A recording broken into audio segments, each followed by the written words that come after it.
नमस्कार, बनास की तस्वीर में आपका हार्दिक स्वागत है। मैं विमलेंद्र राय पीटर और आज हमारे संग कचहरी वाराणसी कचहरी परिषद में मैं आज हूँ। यहाँ पे सेंट्रल बार और बनास बार का चुनाव है। माहौल बहुत ही इस सर्द में, जब गुलाबी सर्द चालू हो गया तो भी यहाँ पे गर्म सा माहौल है, राजनीतिक माहौल है, चुनावी माहौल है।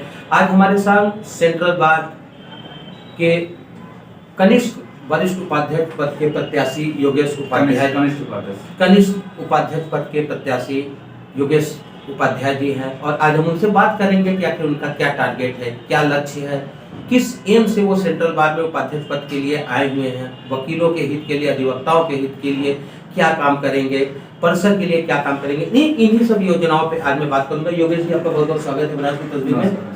योगेश जी, सीधे सीधे बात करते हैं। राजनीति है, चुनाव है, हर वर्ष चुनाव होता है। परिसर में को देखा जाए तो परिसर में गंदगी है, टेबल कुर्सी बेतरतीब पड़े हुए हैं, जगह जगह पान के धब्बे हैं। छोटी सी बात से शुरुआत करता हूँ, क्या कहना चाहेंगे आप? अगर आप जीतते हैं तो क्या करते हैं? इस कचहरी में पर डे आपको देखा जाए तो 15 से 20 हजार लोगों का आना जाना लगा रहता है। लोग आ रहे जा रहे हैं तो गंदगी होना स्वाभाविक है। चाय के मतलब पीते हैं, चाय तो नीचे ही चौकी फेंक देना, बाथरूम का यूज होना तो बाथरूम यूज होने के बाद सफाई की व्यवस्था नहीं हो पाने के कारण गंदगी रोज बढ़ती चली जा रही है। इसके लिए सबसे पहले हमको ये कहना कि सफाई के लिए व्यवस्था सुनिश्चित कराने के लिए जिला जज से बात करेंगे। सफाई बहुत जरूरी है।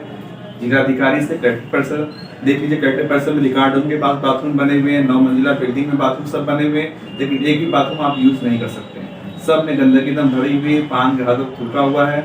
इसमें कुछ सुधार हमें भी लाना पड़ेगा और कुछ अधिकारियों के हिसाब सहयोग से करके ये सही। पहला मेरा फोकस होगा सफाई की व्यवस्था का। दूसरा, हम ये देखना रहेंगे, ये जिला हमारे कोर्ट में एक टाइम से होता है कि ये काम इतने बजे का है फिक्स है। 2 बजे जज साहब 1:30 से 2 लंच होता है, 2 बजे जज साहब के बैठने का समय हो जाता है। अधिवक्ता है, बुजुर्ग भी अधिवक्ता है, सीनियर भी है, महिला का कुछ क्लाइंट है, पुरुष बुजुर्ग एजेड क्लाइंट भी हैं। वो लोग भी 2 बजे से खड़े रह जाएंगे डैश पे, लेकिन डैश पे अधिकारियों को बैठने में कोई 2:30 बजे बैठ रहा है, कोई 3 बजे बैठ रहा है, कोई कुछ दिन में अंदर से ही कर दे रहा है कि हम नहीं बैठेंगे, अपना डेट लगा दो। तो अगर आपको डेट ही लगाना है या कुछ काम नहीं करना है तो शुरू नहीं कर दीजिए। हाँ, तो ये हमारा कि कम से कम लोग कचहरी में अधिकारी हैं, अगर जिला से वार्ता कर करके जितने भी अधीनस्थ उनके अधिकारी हैं टाइम से बैठें, टाइम से काम खत्म करें। कई ऐसे फाइलों में हमने देखा है, मेरी फौजदारी की वकालत में करता हूँ यहाँ पे, तो उसमें फाइल में बहस होने के बाद भी 15-15 दिन 20-20 दिन फाइलें बस खाली आर्डर में सहज के रख दी जा रही हैं डेट के बाद। उस डेट पर भी जो है आर्डर नहीं हो रहा है, महीनों तक फाइल को ढूंढते रहिए आप, बाद में फिर फाइल में जनरल डेट लग के वापस चली आ रही। तो क्या मतलब ऐसे करके कई फाइलों में तो मैंने कहा, मैंने खुद ही 2-3 फाइलों में 4-4 बार बहस किया, लेकिन मुझे आर्डर अभी तक नहीं मिला। अभी भी कुछ फाइलें वहीं पे रिजर्व पड़ी हुई हैं। तो इसमें सुधार लाने का पहला मेरा प्रयास होगा। दूसरा, तीसरा चीज समस्या ये है कि अक्सर आपने बरसात में देखा थोड़ी सी बारिश यहाँ हो जाए कचहरी में तो पूरा आपके रास्ते आपके चौकियों से या चेंबरों से अदालत जाने के हर रास्तों पे पानी लग जाता है।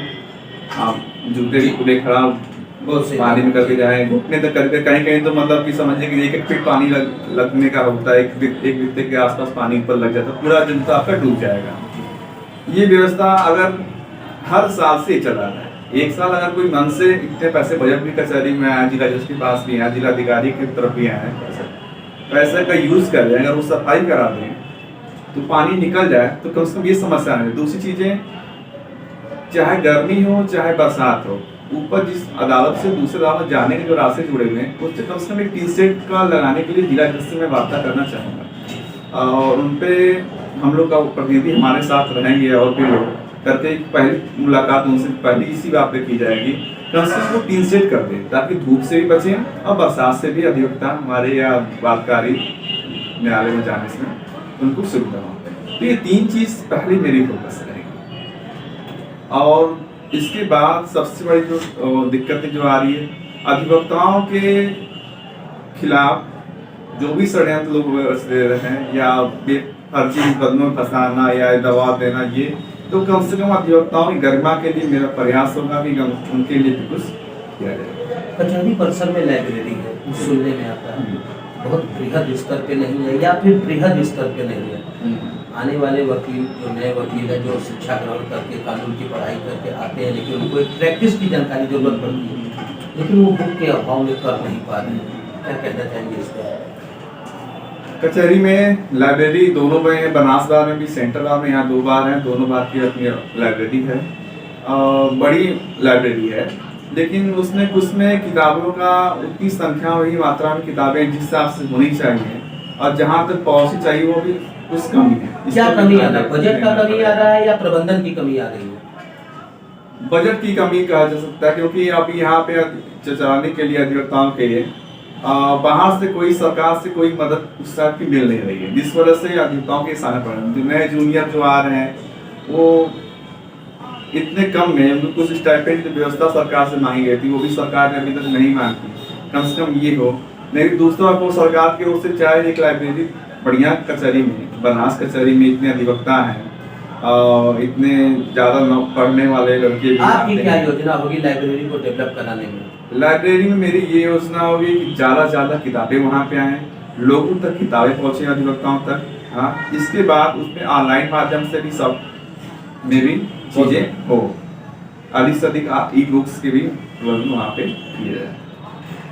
तो ये थे योगेश उपाध्याय, सेंट्रल बार में कनिष्ठ उपाध्यक्ष पद के प्रत्याशी हैं, जिनका साफ कहना रहा कि अगर मैं जीतता हूं तो सबसे पहले कि अधिकारी समय पे काम करेंगे, समय पे बैठेंगे, अगर किसी प्रकार की दिक्कत होगी तो समय पे जानकारी देंगे कि मैं कल नहीं बैठूंगा या आज नहीं बैठूंगा, जिससे वादिकारी या बुजुर्ग अधिवक्ता या अधिवक्ता कोई भी, सबको आसानी रहे, राहत रहे। सीधे सीधे कहना था कि हर काम समय पे होगा, भ्रष्टाचार का मुक्त परिसर होगा, गंदगी का मुक्त परिसर होगा। यहाँ पे जल निकासी की बहुत बड़ी समस्या है, इसको अधिकारियों से वार्ता करके, बजट की कमी नहीं है, गली पीट बनवाया जाएगा जिससे पानी यहाँ से आसानी से निकल जाए। फिर होगा आपसे मुलाकात एक नए शख्स, नए शख्सियत के साथ। तब तक के लिए नमस्कार।